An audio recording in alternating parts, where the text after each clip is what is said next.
Olá, amigos, irmãos, antes, bom dia. Nós somos a Igreja Batista Central de Taguatinga, Escola Bíblica Dominical, e estamos aqui iniciando mais um período de compartilhamento, de estudo da Palavra de Deus. Desta feita, vamos conversar um pouco sobre Maria e a oração de louvor, que se encontra registrada no Evangelho de Lucas, capítulo 1.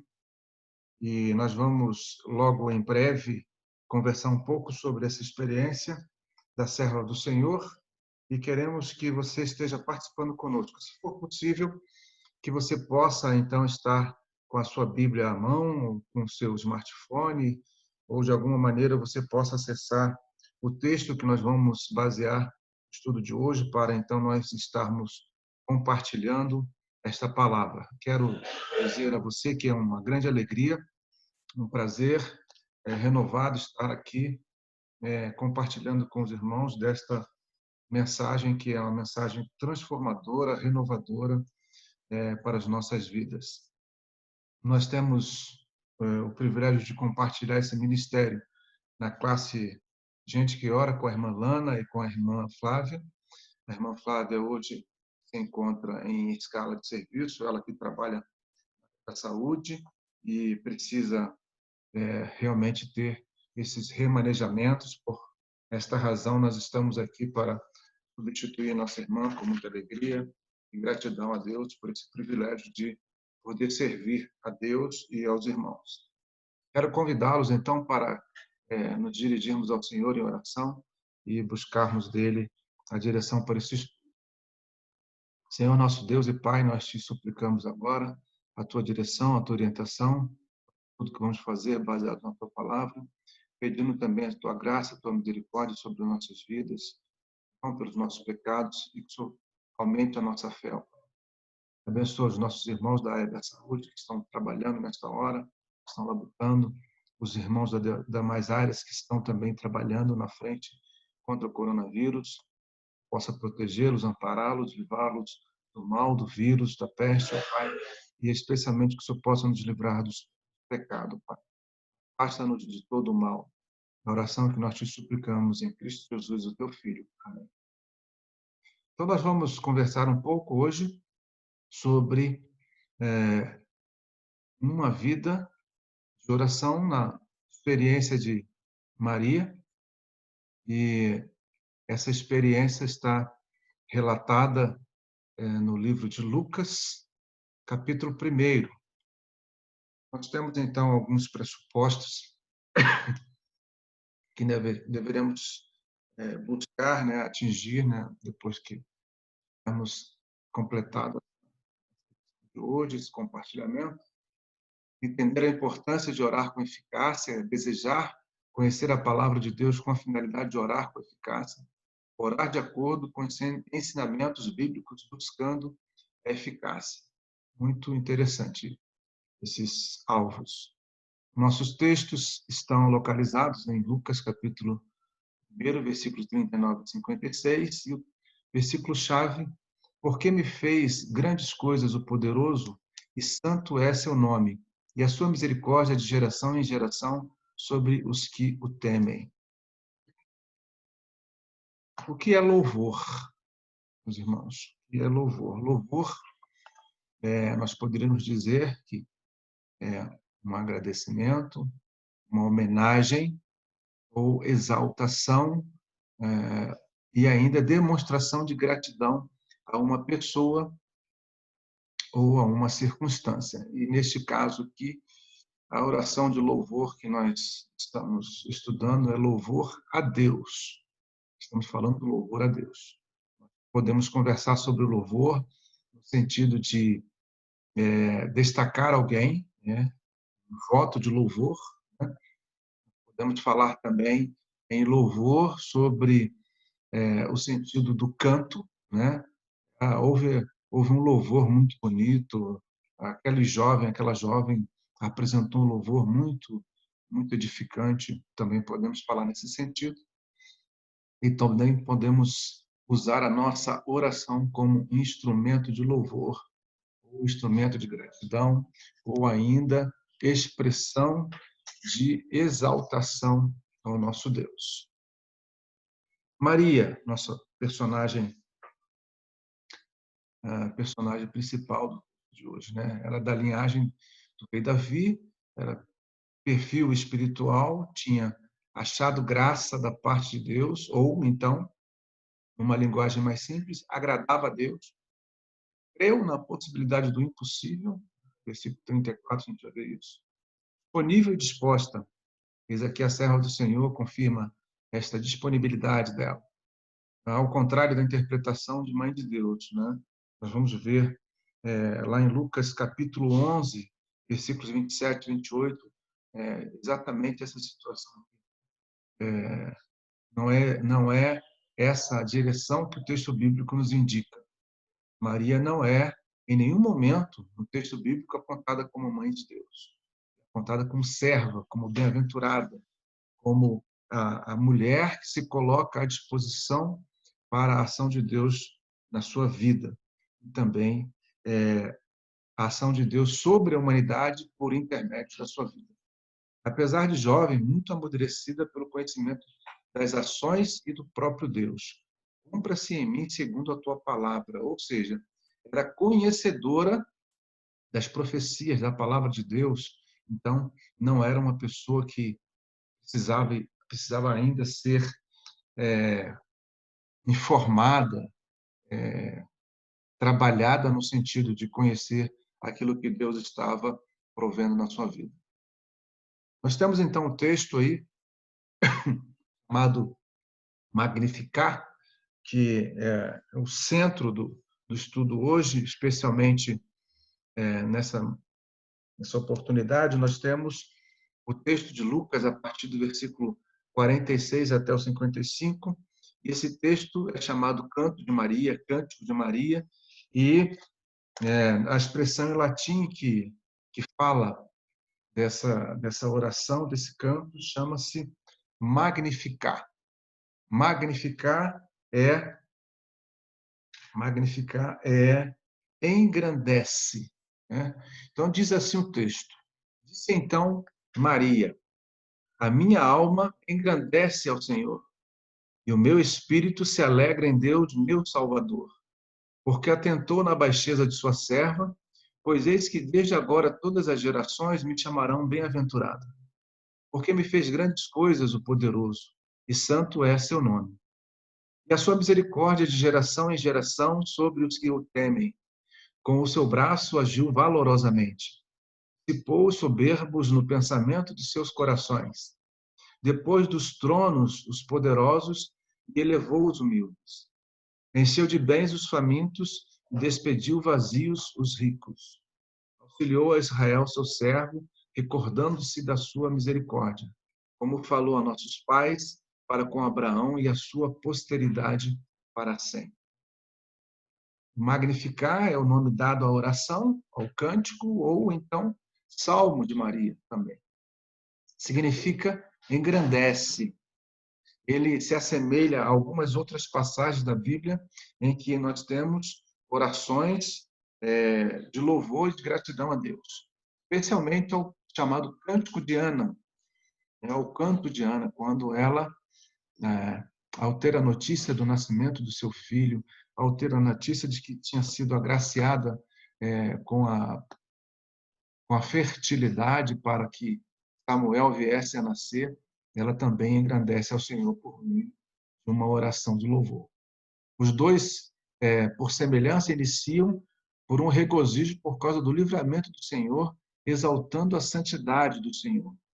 Daí vai o conhecimento da palavra de Deus. Quando nós iniciamos a gratidão a Deus, o louvor a Deus, à luz do que Maria e Ana fazem nos seus respectivos cantos, não diretamente se inicia por uma situação pessoal, mas pela situação de uma forma mais generalizada, mais abrangente. Então, ela inicia falando das grandezas de Deus, da santidade de Deus.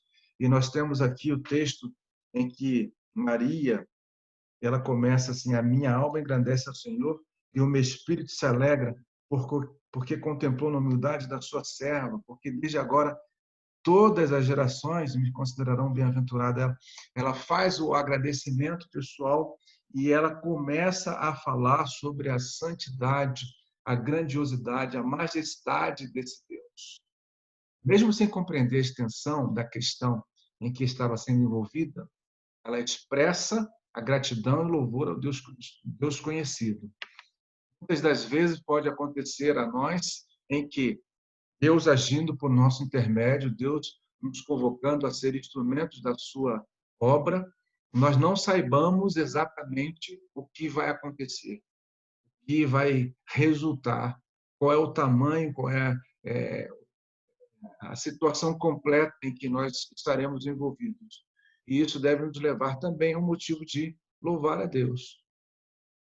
Nós temos, nas nossas experiências das igrejas, que muitos irmãos e irmãs são chamados para a obra ministerial, para a obra missionária, especialmente, e eles se dedicam, se entregam, e muitos deles, chegando ao seu campo de trabalho, lá eles perdem a sua saúde, lá eles perdem entes queridos, perdem bens materiais e alguns perdem até a própria vida.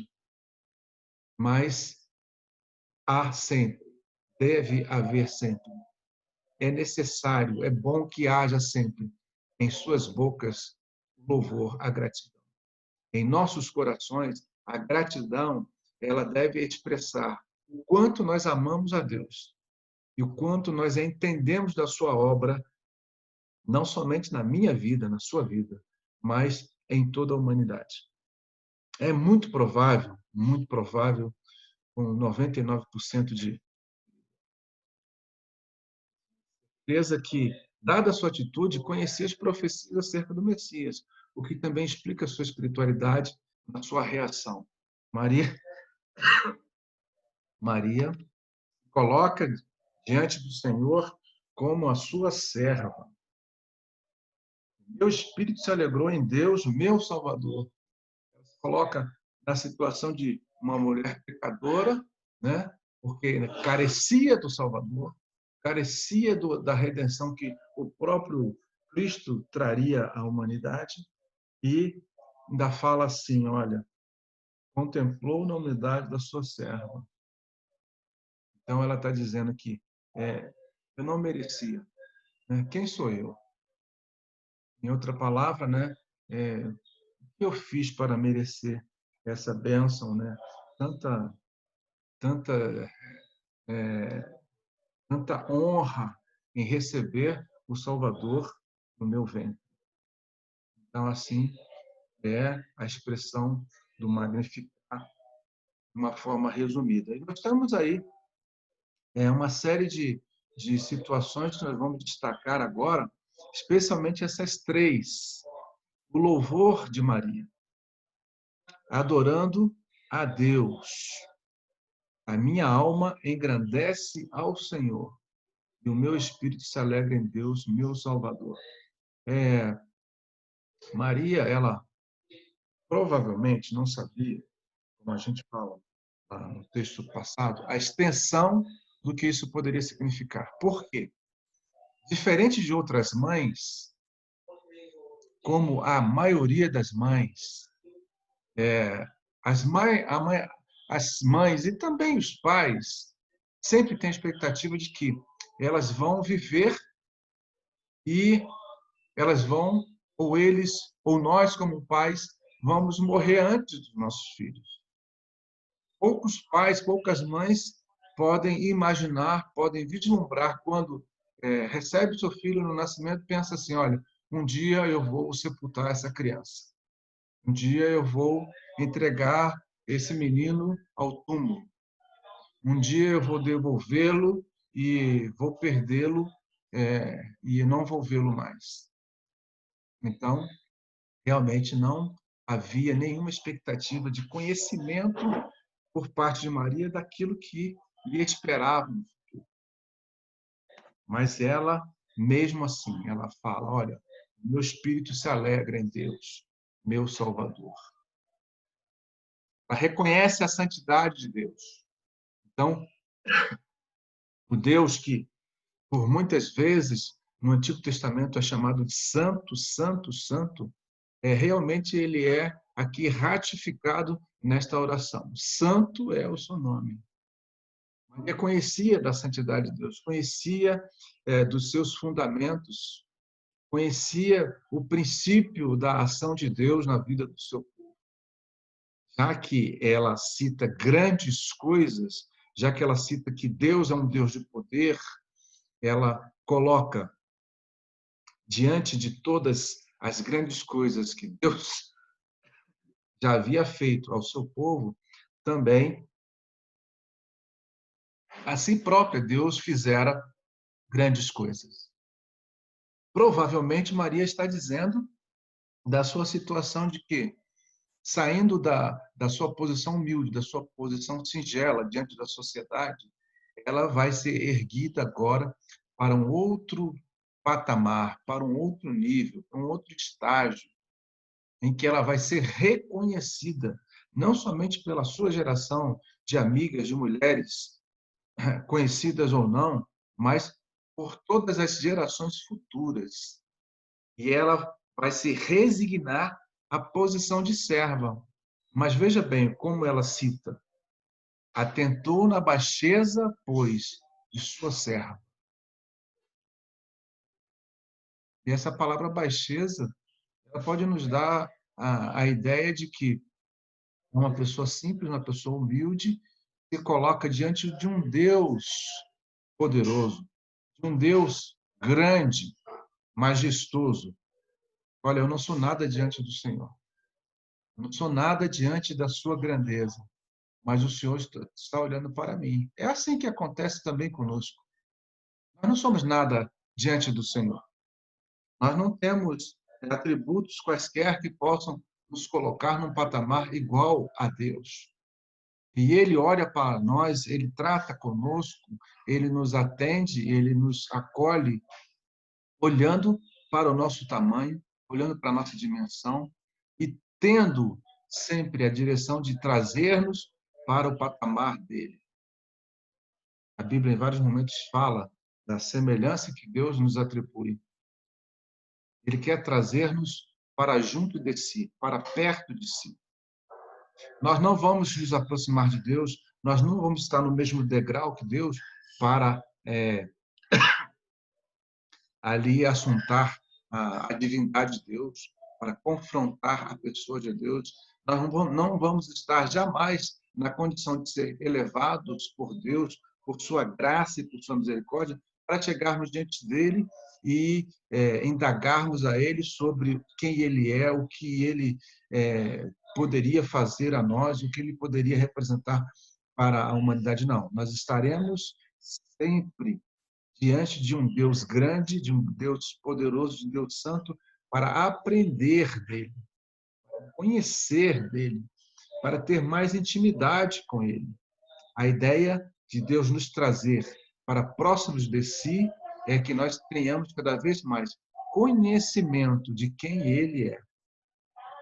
Pois eis que desde agora todas as gerações me chamarão bem-aventurada. Então, Maria já tinha uma dimensão dada pela mensagem que o anjo lhe trouxera, de que nas gerações futuras, como hoje nós estamos aqui, e como estarão outros adiante de nós, depois de nós, falarão sobre, falamos e os outros falarão acerca do que acontecera na vida de Maria e que por seu intermédio nós fomos abençoados também. Nós temos aqui uma pequena comparação dentro da declaração de Maria, assim chamada pelo autor, né? a, sua, a sua oração, né? O seu poema, uma espécie de revolução. E ele traz para nós uma comparação com o texto que Tiago também nos apresenta. E Tiago registra assim: eia, pois agora, vós, ricos, chorai e pranteai por vossas misérias, que sobre vós hão de vir. As vossas riquezas estão apodrecidas e as vossas vestes estão comidas de traça. E lá em Lucas ele fala assim: dissipou os soberbos no pensamento de seus corações. Depois dos tronos, os poderosos. Lá em Tiago, o vaso de ouro e o vosso ouro e a vossa prata se enferrujaram. A sua ferrugem dará testemunho contra vós. Comerá como fogo a vossa carne. Entesourastes para os últimos dias. Então, encheu de bens, né? Se enriqueceu. Nós estamos passando agora, coincidentemente ou não, um período em que muitos estão experimentando essa mensagem. Nós estamos na pandemia mundial de coronavírus, que tem assolado nações e nações. Ricos e pobres estão, quando afetados pela doença, diante da possibilidade da morte imediata, independente da sua condição financeira. Nós já vimos e vamos continuar vendo, né? Infelizmente, pessoas com muito recurso financeiro, recurso patrimonial, médico, passando por dificuldade na sua saúde e alguns perdendo a vida, assim como pessoas humildes, simples, também passando por tais dificuldades. Então, nós vemos que a mensagem de Tiago ela é tão atual quanto o jornal de ontem, né? Olha o que diz o texto. Eis que o jornal dos trabalhadores que ceifaram as vossas terras e que por vós foi diminuído, clama. Os clamores dos que ceifaram entraram nos ouvidos do Senhor dos Exércitos. Encheu de bens os famintos e despediu os vazios os ricos. Nós vemos aí uma comparação de textos, de mensagens que traz-nos à memória a nossa falibilidade, né? Segundo o texto, tá? Diante do dia de amanhã. Nós não sabemos o dia de amanhã, mas Deus sabe. Deus sabe. E por mais que nós tenhamos acumulado riquezas, acumulado poder, acumulado uma série de outros bens, diante de Deus eles são inúteis. São como barro, são como farinha. E não há quem possa reverter essa situação diante do Senhor. Então, nós vemos que a oração de Maria traz aí também um tratado acerca da situação do seu povo naquela época, assim como das nossas situações hoje, dos nossos povos, das nossas nações, espalhadas por todo o mundo. O primeiro aspecto que a gente queria chamar a atenção é o aspecto moral. Né? No versículo 51, 52, nós lemos assim: agiu com o seu braço valorosamente, dispersou os que no coração alimentavam pensamentos soberbos. Então, nós vemos que há uma mensagem de aspecto moral, de cunho moral, em que Jesus Cristo, seu Filho, vem inaugurar uma nova ordem social, uma nova ordem moral, uma nova ordem ética, totalmente distante da expectativa dos partidos e facções majoritárias daquela época. Hoje nós temos partidos, facções, poderes diversos que se reúnem para discutir o futuro dos seus negócios, das suas empresas, das suas ideologias, de tudo. E a ordem de Jesus veio justamente mexer nessas estruturas. Nós estamos hoje vivendo dias em que pais estão conhecendo os filhos porque estão conversando. Filhos estão conhecendo pais. Nós temos uma situação em que a natureza, ela de certa forma está reagindo a não interferência do homem. Nós temos uma situação em que os valores que estão nos bancos não estão fazendo muita diferença no quesito de combate a uma enfermidade, quando ela se aloja no corpo de alguém nessa circunstância. Nós temos paradoxos e paradoxos, contradições, assim como temos uma série de concordâncias também. E semelhante a que passamos hoje, Jesus Cristo vem, naquela época, né, tão distante de nós, trazer uma quebra, uma ruptura nos conceitos morais da época.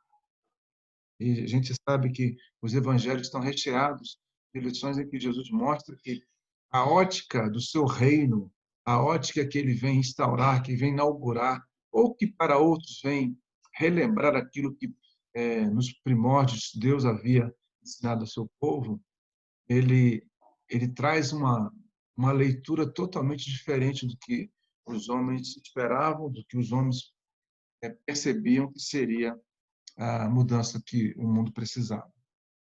Também social, porque o Messias nasce de uma mulher humilde, entre animais, sob a rejeição da sociedade da época, além da perseguição das tropas da corte.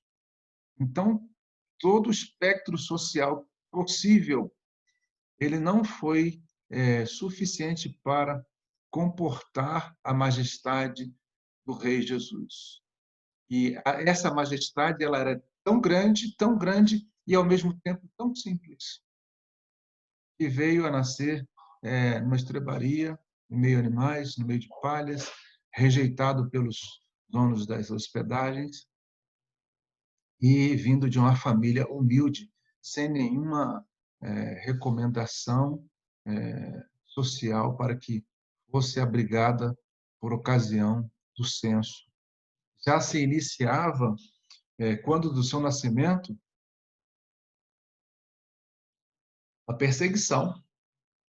Ao saber que o Messias estava por vir, o rei já começava a tomar uma série de providências, temendo que ele fosse destronado. E também alguns pensavam que Jesus iria destronar os reis, iria tomar os cavalos dos generais, as suas espadas, ou quem sabe nos dias de hoje, queria tomar a chave do tesouro, né? Ou queria ser, então, o rei das mídias sociais, dominando toda a tecnologia virtual. Nada disso, nada disso. Então, há uma revolução social quando nós temos, no dizer da palavra de Deus, uma situação totalmente diferente das nossas expectativas. Derribou do seu trono os poderosos e exaltou os humildes. Havia, então, uma inversão de valores nas ações desse novo rei, desse novo tempo. Também uma revolução, né, econômica. Lá como cá, as riquezas materiais eram um forte atrativo e centro de decisões. Maria, em sua oração, destaca a destronização do poder. Jesus é um rei sem palácio, sem trono e sem coroa, sob os moldes humanos. Derrubou o seu trono os poderosos e exaltou os humildes. Então, nós vemos aí que a ordem social, a ordem moral, a ordem econômica, elas são realmente abaladas por um Cristo ainda menino, mas que não permanece como menino, como alguns ensinam. Esse menino rei, ele cresce, ele aparece, ele é visto e ele revoluciona toda uma era, toda uma geração. Jesus ele tem importância tamanha que, após o seu nascimento, a era é dividida, a contagem dos tempos é dividida, antes de Cristo e depois de Cristo. Ele separa épocas, ele divide tempos. E assim é a promessa da palavra, né, que ele haveria realmente de vir também com esta natureza tão majestosa em meio a humildade do seu nascimento. Mesmo não compreendendo tudo que Deus, mesmo não compreendendo tudo que Deus nos ensina, devemos ser gratos, nos direciona. Conhecer Deus por intermédio das Escrituras nos ajuda na conversa. Conversa, sim, simbolizando a nossa oração, que também pode ser chamado de diálogo com o Senhor. Louvar e exaltar a majestade de Deus nos remete ao modelo que Jesus nos deixou no Pai Nosso. Pai nosso que estás no céu, santificado seja o vosso nome. Santificado, exaltado, a exaltação à majestade de Deus. Reconhecer que nosso Deus é eterno, ou seja, sua existência percorre a vida dos nossos pais e dos nossos filhos e de nossos sucessores até as gerações futuras quando da sua volta. Eu queria chamar a atenção também, nesse encerramento, acerca daquilo que alguns defendem como a oração de louvor sendo louvor a Maria. Mas, se você abrir lá em Lucas, capítulo 11, versículos 27 e 28, você vai ver exatamente o que a palavra de Deus nos diz acerca disso. Ora, aconteceu que, ao dizer Jesus estas palavras, uma mulher que estava entre a multidão exclamou e disse: Bem-aventurado aquela que te concebeu e os seios que te amamentaram.